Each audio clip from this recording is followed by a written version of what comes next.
Hello, I'm Kin. Skelturix and I welcome you back for the second part of our GAC Meta Report. Today, we're going to go over the most popular and best performing counters to the 10 teams we presented in the previous video. As we were analyzing the data, we noticed 4 leaders that really stood out as they outshone any other team in how well they performed on offense, regardless of which team they were countering.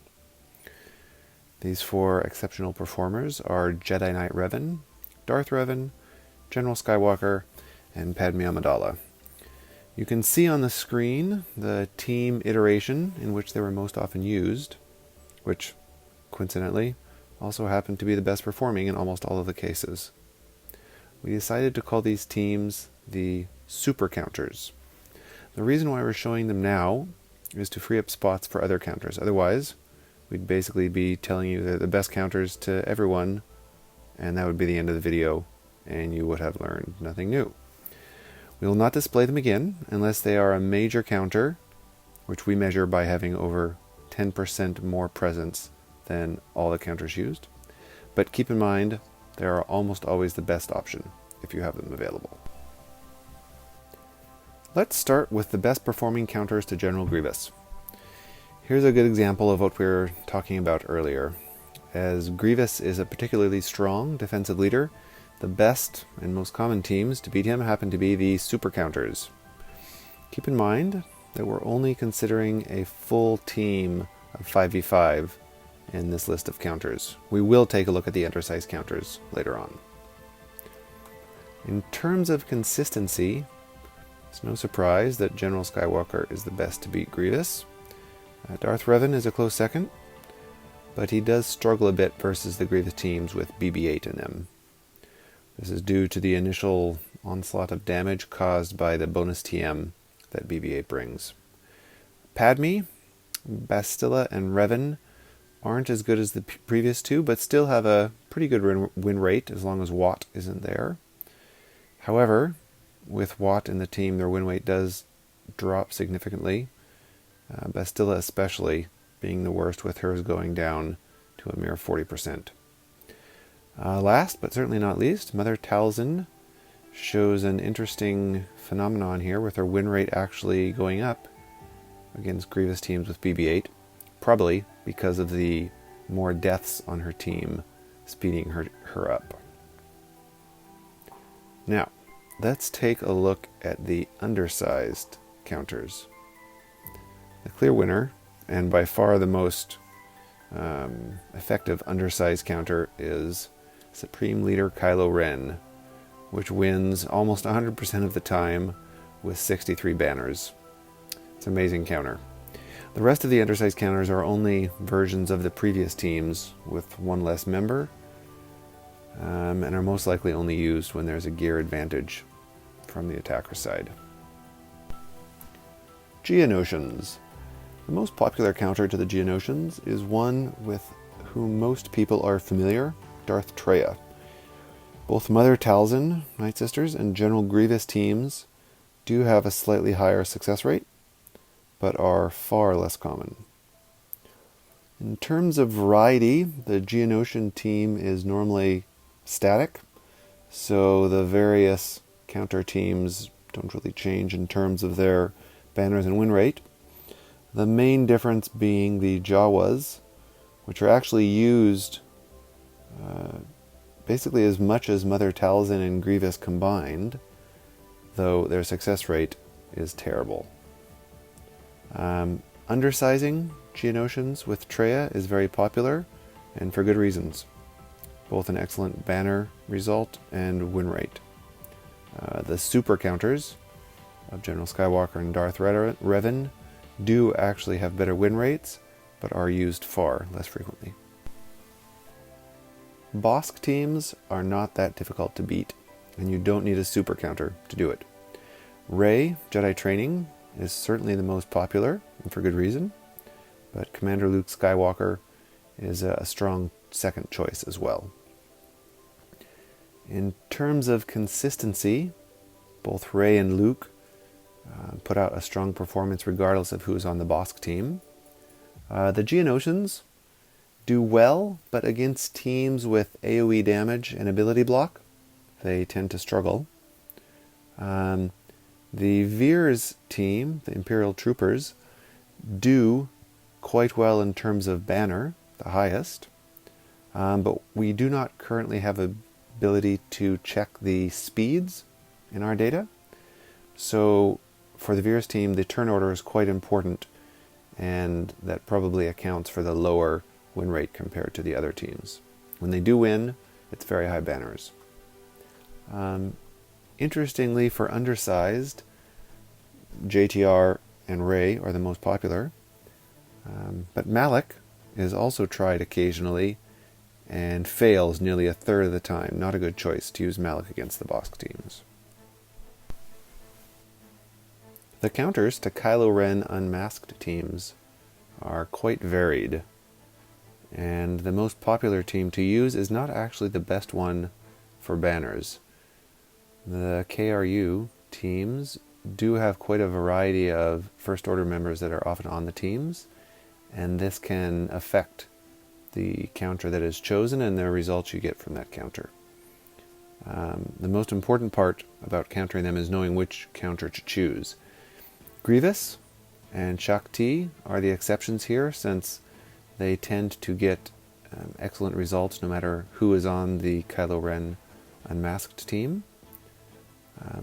For the other teams, having a combination of either Hux and or 2 tanks will dramatically reduce the amount of banners that you are able to get on offense when you're countering this team. In terms of undersized, General Skywalker and Darth Revan, of course, do well, but the best banners are actually from a team that's not used commonly as a regular counter, Commander Luke Skywalker. The main thing to be careful here is with C-3PO. He actually lowers the success quite a bit because of how his basic interacts with Kylo Ren and Mask's leadership and the health and protection gain from status effects. Newt Gunray pulls a wide variety of counters. Only one of them has a high win rate and a high banner count, Jedi Knight Revan. All of the others are usually around that no protection range, only full health, and besides GG, General Grievous, their win rates are relatively low. The variety of Newt teams is what makes the counter choices very interesting.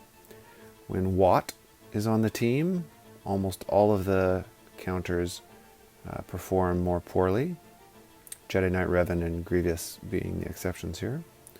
Having Nest on the team also is a challenge for counters, especially for the Geonotions, who depend a lot on their counterattacks, and Nest days shuts that down. In terms of undersized, the same super counters are showing up here. General Skywalker, Darth Revan, and Jedi Knight Revan. Nothing really special to note, except if you notice for the Darth Revan teams, if Darth Revan goes first, the Newt teams are relatively frail and will die before they can take any turns. Definitely an advantage for the Darth Revan teams when you're undersizing. Karth is not a good defensive leader. It's easy to beat him with a variety of teams, and you can see by the use rate here that it seems to be whatever team isn't needed to beat another more important team ends up being used against the Karth teams. In terms of effectiveness, Canderous is really the only character on the Karth team that seems to make a difference in terms of taking away banners or helping you out with a slightly higher win rate. That's about it. In choosing when you undersize, you really have a huge variety of choices. Any of the super counters and a number of other characters do great undersizing Karth teams. The only thing to be a little bit careful of is when you use Nest. If you don't have a high tenacity Nest, mission with her daze and blind can cause issues. And even when you do have a high tenacity nest, the tenacity down from Canderous can cause an issue as well. Otherwise, easy. Asajj Ventress, while a well-known and established leader for a well-known and established team, definitely can still cause problems if you aren't using Padme or Jedi Knight Revan. Grievous also does well against her, although banners with him are not as great. In terms of the specifics for the counters, since she nearly always uses the same team, there's not a lot of variation. There's no variation depending on the different teams that she uses. In terms of undersizing, General Skywalker, Revan, and Padme are all good bets. When you do go in with a solo General Skywalker, even though he may give you a huge amount of banners, 63 when he wins, he's going to fail more than a third of the time, generally due to his TM gain being counteracted by Asajj's leadership skill and reducing his TM more than he gains it. It's a tough matchup. Unless you're using a Jedi Knight Revan team, Mother Talzin does not allow you to score high banners against her. The Geonotions also do well, but their success rate in terms of win or lose is actually a bit less reliable. In terms of specifics, Treya is also very reliable and doesn't change much her success depending on what's on the Mother Talzin team, just like Jedi Knight Revan.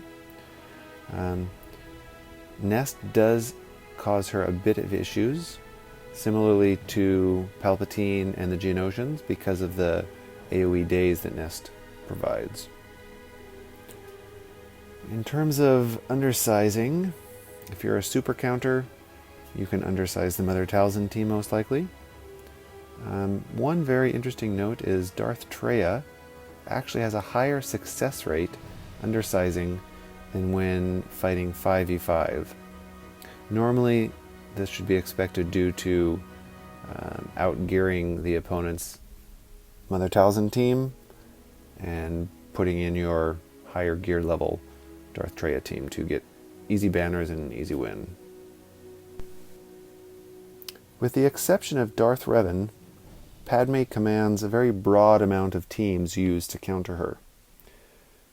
Only Jedi Knight Revan can regularly obtain high banners fighting her. The rest are low 50s. The 4 core members of the Padme team rarely changes, but the 5th member does make a huge difference. Barriss can be good against the Jedi Knight Revan team, but makes other counters actually easier. C-3PO is a powerful 5th member, but in almost all circumstances, having Grandmaster Yoda will give you a significant defensive impact and make it more difficult to counter when he is in the team. Undersized, you're only going to undersize her with the Darth Revan team with any regularity. And this is definitely a standout of all the top 10 defensive teams we feature. She is certainly the team that has the fewest amount of successful undermans. Very strong team. There is no easy way to get through a Darth Revan team, especially if you want to get good banners. In terms of win rate, General Skywalker is definitely the best choice, but the most popular choice, Darth Revan, mirroring him, still approximately a quarter of the time you're going to have a fail. It's a very difficult team. The most important thing to know with Darth Revan is what a tremendous difference it makes when Malak is on the team.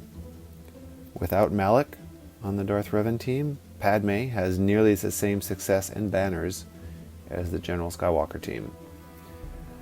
Bastila Shan Fallen being out of the team also improves the odds noticeably for most teams, though with Padme she gets a much smaller boost since she turns those debuffs into courage which helps that team immensely.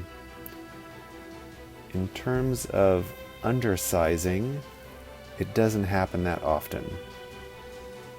You're only going to have success with Darth Revan and General Skywalker, and only when your team, primarily when the counter team goes first. Speed plays a huge role when playing against Darth Revan.